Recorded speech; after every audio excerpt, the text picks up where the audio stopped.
अस्सलामुअलैकुम जी, welcome and welcome back to another vlog. Hope आप सब ठीक ठाक हैं, मैं भी बिल्कुल ठीक हूँ। और होप आप सब अच्छे सेहत के साथ रोज़े रख रहे हैं और इन्जॉय कर रहे हैं अपने रोज़ों को और अच्छे से निभा भी रहे हैं। और यहाँ पर यह है मेरा फ़र्स्ट इफ़्तार का व्लॉग और मैंने ये ना 2-3 दिन से ड्राफ्ट में रखा हुआ था। आधा एडिट कर लिया था और आधा नहीं किया था, बस कभी मूड नहीं बन रहा था, कभी लेज़ीनेस हो रही थी। तो मैंने सोचा कि आज मैं ना लाज़मी आप लोगों के साथ इसको शेयर कर ही दूँ, क्योंकि दूसरे अशरे में जाकर तो अब फ़र्स्ट व्लॉग शेयर करना इफ्तार का अच्छा ही नहीं लगता है। तो यहाँ पर मैं लगी हुई थी मैक्रोनी बनाने, मैं नहीं बल्कि छोटी लगी थी बनाने। और अभी उसको ना बेसिक बेसिक हम लोग साथ साथ सिखा रहे हैं।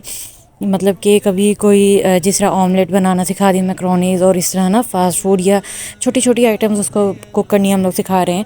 तो उसका बस आज मूड था कि मैंने बनानी है मैक्रोनी, और वैसे उसका पूरा इफ्तार बनाने का मूड था, लेकिन मुझे पता था उससे भी सारा हो नहीं पाएगा। तो मैं उसके पास आ गई थी किचन में, और इधर हम लोग लगे थे चिकन वेज मैक्रोनी बनाने। नॉर्मली हम लोगों को ना वो दूसरी मिन्स वाली ज़्यादा पसंद है, लेकिन ये ज़रा बिल्कुल पास्ता की तरह हो जाती है, तो ये भी हम कभी कभी बना लेते हैं।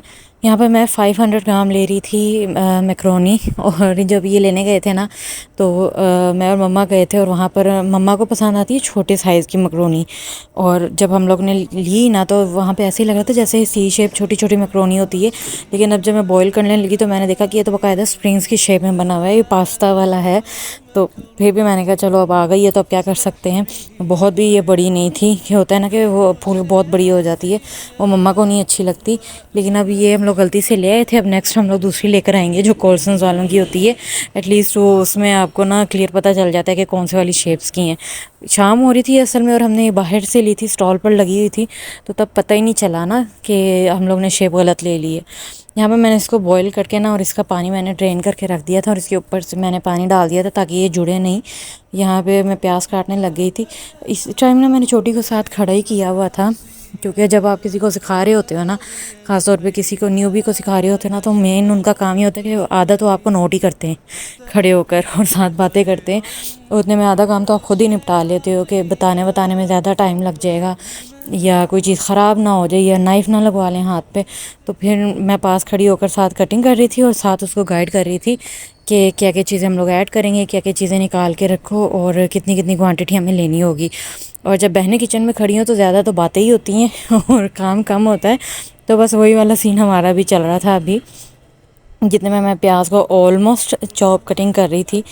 अब तक तो मुझे काफ़ी हद तक ना ये कटिंग बोर्ड यूज़ करना आ चुका है। पहले तो मुझे बिल्कुल नहीं आता था, एक तो मैं लेफ़्टी हूँ, और एक ना मुझे हाथ पे कट करने की आदत थी, और उसकी वजह से नाइफ़ बड़ी लगवाती थी मैं। अब मैं फिर भी कटिंग बोर्ड यूज़ करने लग गई हूँ। इधर तब तक ना मैंने ऑयल इसके अंदर डाल के इसको छोटी को कहा था कि प्याज को अच्छे से सोते कर लो। अच्छा, जो मैंने सहरी व्लॉग आपके साथ शेयर किया था ना, उसमें मैंने आपके साथ सहरी प्रिपरेशन और कुछ कुछ अफ्तार प्रेप्स शेयर किए थे। तो उधर मैंने आपको दिखाया था, मैंने दही बड़े किस तरह तैयार करके रख लिए थे, और चिकन भी मैंने बॉईल करके रख लिया था।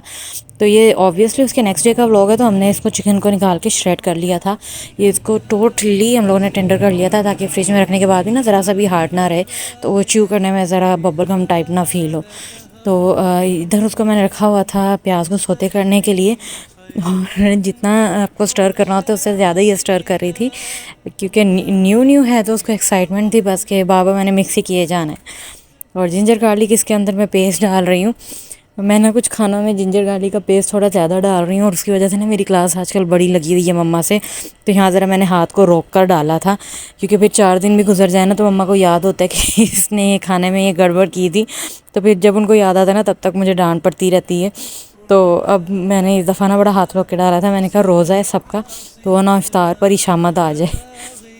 यहाँ पर जिंजर गार्लिक के बाद ना थोड़ा सा जो हमने टमाटो कट किए थे उसको डाल दिया था, और उसके बाद मैंने इससे कहकर चिकन इसके अंदर ऐड करवाया था।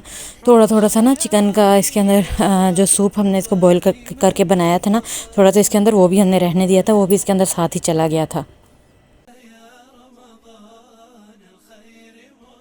इसके बाद हमने इसके अंदर मिक्स वेजेस डाल दी थी। मिक्स वेजेस भी क्या थी, हमारे पास कैप्सिकम और कैरेट थे और उतने में इसने छोटी ने कट कर लिए थे बैठकर, और बड़ी फाइन इसने कटिंग इसकी की थी और एक एक पीस करके ना कट करके ला के दिखा रही थी कि ये ठीक किया हुआ है मैंने, ऐसे ही कट करना है ना।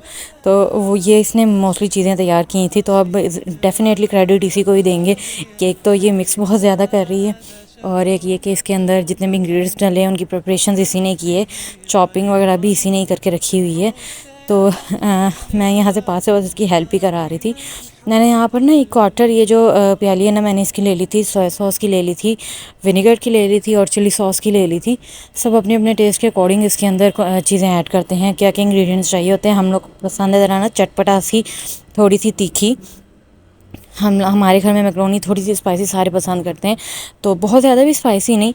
कभी कभी हम इसके अंदर केचप भी डाल देते हैं, आज मैंने नहीं डाली थी, तो खाली चिली सॉस ही डाल दी थी। मैंने सोचा कि जिसने भी डालनी होगी ना ऊपर से डाल लेंगे, तो इसके अंदर बस अब स्पाइसेस बेसिक से डाल देंगे हम लोग। मैंने ज़रा सी बिल्कुल हल्दी डाली थी, चिली फ्लेक्स इसके अंदर डाले थे, चिली पाउडर डाला था, सॉल्ट डाला था। उसके बाद का क्लिप पता नहीं क्यों नहीं रिकॉर्ड नहीं हुआ, या फिर शायद कंप्रेस नहीं हो पाया, लेकिन उसके बाद मैंने उसको अच्छी तरह से सॉस को और विनेगर वगैरह को थोड़ा सा ड्राई करके ना उसके अंदर मैक्रोनी डाली थी।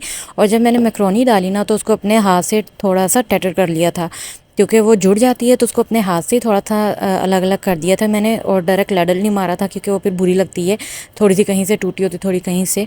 तो जब वो अच्छी तरह से खिल गई थी ना, तो उसके बाद मैंने उसको मिक्स कर दिया था, और फिर मैंने उसका स्टोव बंद कर दिया है। तो ये यहाँ पर मैंने रेडी करके रखी है, और इधर ना मैं भाई को दिखा रही थी, क्योंकि अब हो रहा था अफ्तारी का टाइम। तो जब अफ्तारी का टाइम होने लगता है ना, तो भाई के चक्कर लगना शुरू हो जाते हैं, क्या बना रहे हो, कैसा बना, दिखाओ कितना रह गया।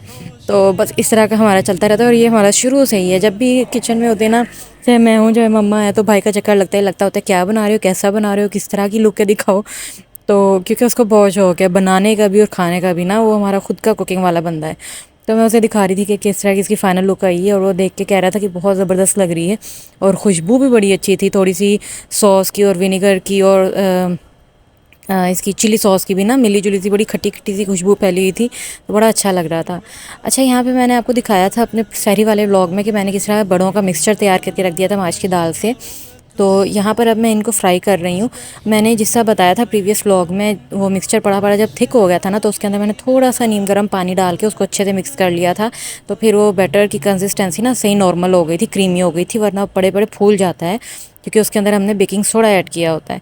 तो यहाँ पर अब मैं इसको फ्राई कर करके निकाल रही हूँ। ये मैंने आज की इफ्तार में तो नहीं बनाने थे, लेकिन इसको मैं निकाल के रख लूँगी, क्योंकि इसको अब इसके बाद मैंने डालना था जिप लॉक बैग में, और उसके बाद मैंने इसको कर देना था फ्रीज़। ऐसा है कि जब हम इसको डायरेक्ट फ्रिज में रख देते हैं ना, फिर एक दो दिन पड़ा रहे, तो कुछ ये पानी छोड़ देता है, कुछ इसकी स्मेल चेंज होने का होता है ना ख़तरा, क्योंकि फ्रिज में काफ़ी चीज़ें रखी होती हैं, तो रखते हैं निकालते हैं ना, किसी चीज़ की लेड हट गई या प्लेट हट गई, तो स्मेल पड़ने का, सालन की कोई स्मेल पड़ जाए ना, फिर अच्छा नहीं लगता। तो हमने इसको इसी वजह से, लोड शेडिंग भी बहुत हो रही थी, तो इसको फ्राई करके जिप लॉक बैग में डाल देना, थोड़ा सा इसका टेम्परेचर नॉर्मल हो ले। अब यहाँ पे मैं बना रही हूँ हमारे फॉरएवर ग्रीन आलू के पकोड़े, क्योंकि हमारे घर में ना अफ्तारी में हमने खुद से ही पकोड़े फ़र्ज़ किए हुए हैं, और कभी कभी हमारे भाई तंग आ जाते हैं कि रोज़ ही पकोड़े बनाए जा रहे हैं, लेकिन ना मेरा नहीं गुजारा होता, ना मेरा होता है, ना मम्मा का होता है, कि पकोड़ों के बगैर हमारी ना अफ्तार नहीं होती। तो किसी भी तरह के पकोड़े बनाए ना, हमने लाजमी बना लेने होते हैं, और स्टार्ट हमने किया है पहले रोज़े में ही ना आलू के पकोड़ों से। इस दफ़ा मिक्स पकोड़े हम ज़रा कम बनाएंगे। जब मेरे बस में होती ना, तो मैं मिक्स पकोड़े बहुत बनाती हूँ, आलू के और बैंगन के कम बनाती हूँ ना, ज़रा पालक के भी शौक से बनाती हूँ। लेकिन अब इस दफ़ा सबने कहा था कि आलू के बना लो, मिक्स पकोड़ों की निस्बत ज़रा वो कम हैवी लगते हैं, तो इसके अंदर मैंने वो मिक्सचर इसका तैयार करके अब मैं आलू के पकोड़े बना रही थी।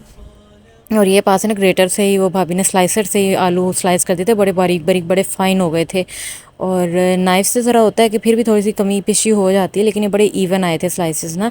और मैंने इसके बेसन में जस्ट नमक मिर्च ऐड की थी, थोड़ा सा ज़ीरा ऐड किया था, थोड़े से चिली फ्लेक्स ऐड किए थे, और इसके अंदर मैंने 3 टेबलस्पून मैदे के ऐड कर लिए थे, उससे ज़्यादा क्रिस्पी हो जाते हैं, इसकी लेयर क्रिस्पी हो जाती है। अदरवाइज़ मैं कभी कभी नहीं भी करती होती, तो इसको जस्ट ना मैं विस्कर के साथ अच्छे से विस्क कर लेती हूँ ना, तो ये बहुत ज़्यादा हो जाते हैं, फ्लफ़ी हो जाते हैं, बहुत फूले फूले पकोड़े बनते हैं। तो कुछ लोग डालते होते हैं इसमें बेकिंग सोडा, मैं नहीं डालती होती, कभी एक दो बार मैंने डाला होगा, लेकिन मोस्टली मैं नहीं डालती। मैं उसको विस्क इतना कर लेती हूँ कि वो खुद ही फूल जाते हैं। और यहाँ पर आपके सामने कितनी प्यारी इसकी लुक आ रही थी पकौड़ों की। अब ना हो रहे थे, कहीं 5:45 हो रहे थे, और अपना मुझे जल्दी पड़ गई थी, और मैं ज़रा थक भी गई थी, क्योंकि मैं आई थी कहीं ज़ोहर के बाद किचन में आ गई थी। मैंने कहा ज़रा रिलैक्स होकर ना साथ वीडियो शूट कर लेती हूँ, साथ आराम से ना इफ्तार तैयार कर लेती हूँ। और जब आपने वीडियो शूट करनी होती है ना, तो जो चीज़ आपकी 5 मिनट्स लेती है ना, वो 10 मिनट्स लेगी, क्योंकि आपको कैमरे का एंगल देखना पड़ता है बार बार।